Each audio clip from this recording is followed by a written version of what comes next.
తెలంగాణ రాష్ట్ర ప్రభుత్వం అమలు చేసినటువంటి ఉచిత బస్సు సౌకర్యం ఏదైతే ఆటో కార్మికుల పొట్టకొడుతుందని ఆవేదన వ్యక్తం చేస్తున్నారు. ఒక దీక్షగా ఈ యొక్క ఆటో కార్మికులు ప్రతిరోజు ఆవేదన వ్యక్తం చేస్తూనే ఉన్నారు. అంటే రిలే నిరాహార దీక్షలు కావచ్చు, వివిధ రకమైనటువంటి దీక్షలతో గవర్నమెంట్కు వ్యతిరేకంగా వెళ్తూనే ఉన్నారు. మాకు కూడా జీవన భృతిగా 15,000 రూపాయలు అందించాలని కూడా వారి యొక్క డిమాండ్తో ఈ యొక్క దీక్షకైతే సిద్ధం కానున్నారు. ప్రస్తుతం ఏదైతే నల్గొండ జిల్లా కేంద్రంలో మనం ఉన్నామో ఆటో కార్మికుల వేదన ఏంటో అడిగి తెలుసుకుందాం. నమస్తే అండి. మీ అందరిలో కూడా ఒక ఆవేదన అయితే ఉంటుంది. అంటే కాంగ్రెస్ ప్రభుత్వం వచ్చిందని ఎంత సంతోషంగా ఫీల్ అవుతున్నారో అంతే ఆవేదన ఉంటుంది. అసలు మీ సమస్యలు ఏంటి? ముఖ్యంగా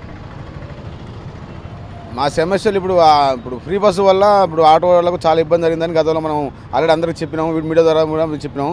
అని ఇప్పటిదాకా కూడా గవర్నమెంట్ వారు ఇంతవరకు కూడా స్పందించలేదు. మరి మా ఇబ్బంది ఏంటంటే మాకు నెలకు ఈఎంఐలు కట్టేది ఉంటుంది, అన్ని చాలా ఇబ్బందులు ఉంటాయి మాకు.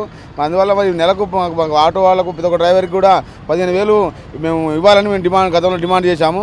దాని మీద మీరు స్పందించి మా స్పందన తెలియాల్సిందిగా మాకు చెప్తున్నాము. 4వ తారీఖు ఏం చేయబోతా ఉన్నారు? అసలు ఆటో మొత్తం బంద్ చేస్తాం, రాష్ట్రంలో ధర్నాలు చేస్తాం చెప్తున్నాం.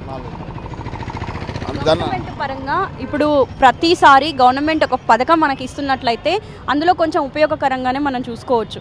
అంటే ఆటో కార్మికులకు సంబంధించి పరిస్థితి ఇంతకు ముందుకు ఏ విధంగా ఉంది, ఇప్పుడు ఏ విధంగా ఉంది? ఇప్పుడే కాదు మేడం, మేము 30-40 ఏళ్ళ నుంచి నల్గొండలో ఆటోలు నడుపుతున్నాం. ఏ ప్రభుత్వం కూడా మాకు ఇట్లాంటిది ఏం పెట్టలేదు. మాకు ఆటో డ్రైవర్లు ఆటోలు అంటేనే ఎవరైనా మా జోలికి ఎవరు రాలేదు. మేము ఎవరి మీద ఏ ప్రభుత్వం మీద కూడా ఆధారపడలేదు. మేము ఇంతవరకు 33 ఏళ్ళ నుంచి నడుపుతున్నాం. ఇది 30 ఏళ్ళ అడ్డా ఇది. అయినా కానీ ఇంతవరకు ఏ ప్రభుత్వం కూడా మా మీద భారం వేయలేదు. ఈసారి ఈ ప్రభుత్వం వచ్చి భారం వేసింది. ఇప్పటికీ 2 చచ్చిపోయారు, ఏం లేక 2 చచ్చిపోయారు. తెలంగాణలో 2 చనిపోయారు. ఇంక 4 చనిపోతే ఆయన చైర్ తయారు కావాల్సిందే. ఆడ శవాల మీద ఎక్కి ముఖ్యమంత్రి పదవి చేయవలసిందే. అంతకంటే ఒక వాళ్ళని చేసేది ఏం లేదు. దీని మీద ఆధారపడ్డాం. మాకు ఎలాంటిది లేదు మాకు. అందుకోసం నెలకు 15,000 ఇవ్వాలని మేము డిమాండ్ చేస్తున్నాం. ఇస్తే మంచిదే, మరి ఇవ్వకుంటే మాత్రం ధర్నాలు అవి చేస్తాం. లేదంటే ఇంకింత కుటుంబాలు ఆగమైతే ఇంకింత ఆడోళ్ళు, మేము మొగళ్ళమే కాదు ఆడోళ్ళు కూడా, ఇంట్లో ఆడోళ్ళు అయినా పిల్లలు అయినా అందరూ ఆగమైనట్టే.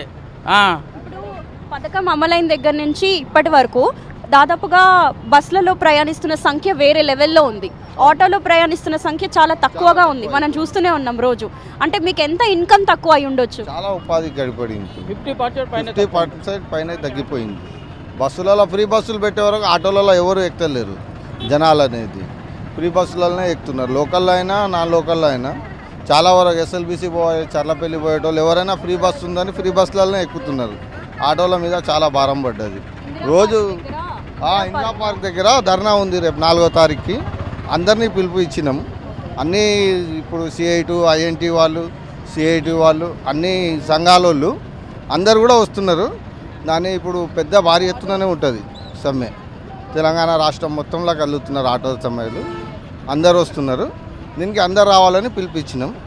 అన్ని సమస్యలు ఆడనే పరిష్కరిస్తారని చెప్పిండ్రు. ఒకవేళ దాని తర్వాత కూడా ఏం చేయకుంటే ఆర్టీసీ బస్సులకు ధర్నాలు ఇట్లా చేసి అన్నీ ఆపేస్తారు. ఇక్కడ ఒక పేరైతే మెన్షన్ అయ్యి ఉంది. ఆర్టీసీ బస్ స్టాండ్ల ముందు భిక్షాటనే చేస్తామని కూడా కొంతమంది ఆటో కార్మికులు చెప్పారు. అది రేపు ఉంటే లేకుంటే 4వ తారీఖు ఇది అయిన తర్వాత తెలుస్తుంది.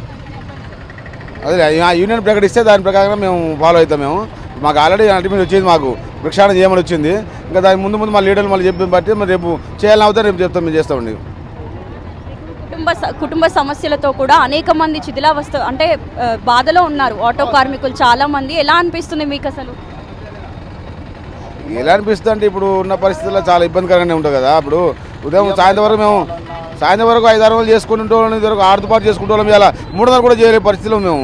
ఆ 300 రూపాయలు కుటుంబం వెళ్ళే పరిస్థితి కాదు కదా. ఇప్పుడు మేము ఇదివరకు కొన్ని మీడియాలలో మేము చెప్పినామండి. ఇదివరకు చేసినాం. కొంత ముఖ్యమంత్రి కాడికి పోతుందని అన్నారు. మరి అది పంపించేం తెలియదు. ఇటనే మీలాంటి వాళ్ళు వస్తున్నారు, చేస్తున్నారు, మాట్లాడుతున్నారు, మీడియా చేస్తున్నారు, అంతా చేస్తారు. కానీ ఆ ముఖ్యమంత్రి కాడికి పోతే మాకు గిట్ట కొంచెం ఆయన చేసే సహకారం బాగానే ఉంటాయి. ఎందుకంటే ఇప్పుడు మాకు గిట్ట వాళ్ళకి ఫ్రీ బస్ పెట్టినట్టు మాకు గిట్ట నెలకు 15,000 ఇస్తే మాకు మంచిగా ఉంటుంది. మాకు మంచిగానే వెళ్తాయి. మాకు ఫైనాన్సులు ఉన్నాయి, పిల్లల ఫీజులు ఉంటాయి, ఇలాంటివి ఫైనాన్స్ ఉంటాయి. ఇన్సూరెన్స్ కట్టుకోవాలి, ఫిట్నెస్ చేయించుకోవాలి, బండికి ఆయిల్ చేంజ్ అవి అన్నీ ఉంటాయి. మామూలుగా ఇంట్లో సామాన్ అనేవి ఉంటాయి. మామూలుగా నెలకు వచ్చేసి 5-10 వేలు ఉంటాయి. అవి ఉంటాయి, ఇట్లా బండికి ఉంటుంది, ఇంట్లో కూరగాయలు ఉంటాయి. రోడ్డు మీద ఆటో అడిగితే వాళ్ళు మా మొహంకాయ చూస్తారు. మేము వాళ్ళు అడిగితే ఆటో అమ్మ అంటే మా మొహంకాయ చూస్తారు.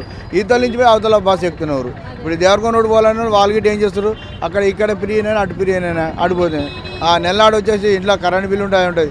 దీని మీద కొద్దిగా సీఎం గారికి దృష్టి పెట్టి మా ఆటో వాళ్ళకి ఏ విధంగా సహాయంగా మంచిగా సహాయపడి మాకు చేస్తే మాకు అన్ని విధాలు మేము కూడా ఆయన కూడా రుణపడి ఉంటాం. మేము లేకపోతే మాకు ఇంత ఇబ్బంది చేస్తే ఇంకా ఇబ్బంది పడవలసి వస్తుంది. ఎన్ని గవర్నమెంట్ వచ్చి ఆటోల మీద ఇంత ఇబ్బంది పడలే. ఈ ఉచిత బస్సు అని పెట్టి ఎంత ఆయనకు లాసే మాకు లాసే, మొత్తానికి లాసే, మొత్తం గవర్నమెంట్ మొత్తం లాసే. ఆయన అట్ట లాస్ చేసి మన మీద వేసుడే. మళ్ళీ వీళ్ళు ఫ్రీగా పోతుందంటే వీళ్ళకు లాసే, వాళ్ళకి లాసే, జనాలకి పబ్లిక్ గిట్ట లాసే.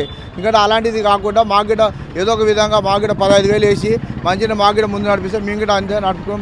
మేము భార్య పిల్లలు హ్యాపీగా ఉంటాం. లేకుంటే ఇవాళ ఆత్మహత్యలు అంటారు, అది అంటారు, ఇది అంటాడు. ఓడు ఆటోలు పెట్టి ఉరికిండు. ఓడు ఆ లారీ పోతాడు. లారీ ఏమిస్తాడు, వాడు ఏమియాడు కదా. వాడు ఏమిస్తాడు 4 రోజులు చేస్తే 10,000 మొత్తం రోడ్డు మీద పడుతున్నాయి కుటుంబాలు. ఇన్ని బండ్లు ఆయన కారణం అంటే ఆయన వల్లనే. కొన్ని బండ్లు లేనే లేవు, కొన్ని బండ్లు ఫైనాన్షియల్ గుంజుకోపోయారు. చాలా విధంగా చాలా కిస్తీ కట్టాలి కదా. నెలనాడు 10,000 కిస్తీ కట్టాలి, 10,000 కట్టాలి. 10,000 కిస్తీ కట్టినప్పుడు వాడు ఏం చేస్తే గుంజుకుపోతాడు. నువ్వు తోలుతున్నావు మాకేమరు కదా, మా 10,000 అయితే కట్టాలి నువ్వు నెలనాడు అని చెప్తాడు. ఆ 10,000 కట్టాలి, ఇట్లా ఇది చేయాలి, ఇంటికి వెళ్ళి తీయాలి.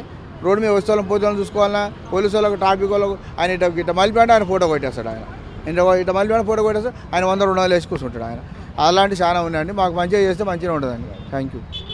ఏదైతే ఆటో కార్మికుల ఆవేదన వర్ణతాతీతంగా మారిపోయింది. 4వ రోజున ఇందిరా పార్క్ వద్ద మహాధర్నాకి కూడా ఆటో వారంతా కలిసి సిద్ధంగా ఇక్కడ నుంచి హైదరాబాద్కు వెళ్ళడానికి కూడా సిద్ధమయ్యారు. భిక్షాటనకి కూడా మేము సిద్ధమని మా యొక్క న్యాయపరమైన డిమాండ్లను ఇప్పటికైనా తెలంగాణ రాష్ట్ర ప్రభుత్వం కాంగ్రెస్ పార్టీ అమలు చేస్తున్నటువంటి పథకాలలో మాకు కూడా 15,000 వృత్తిని అందజేసి మా జీవనోపాధిని కాపాడాలని కూడా కోరుతున్నారు. ఇవి వాటి అప్డేట్స్. మరిన్ని అప్డేట్స్ కోసం చూస్తూనే ఉండండి RTV. మరిన్ని వీడియోస్ కోసం ఛానల్ ని సబ్స్క్రైబ్ చేయండి. లేటెస్ట్ అప్డేట్స్ కోసం వాట్సాప్ ఛానల్ ని ఫాలో చేయండి. అండ్ లింక్ డిస్క్రిప్షన్ లో ఉంది.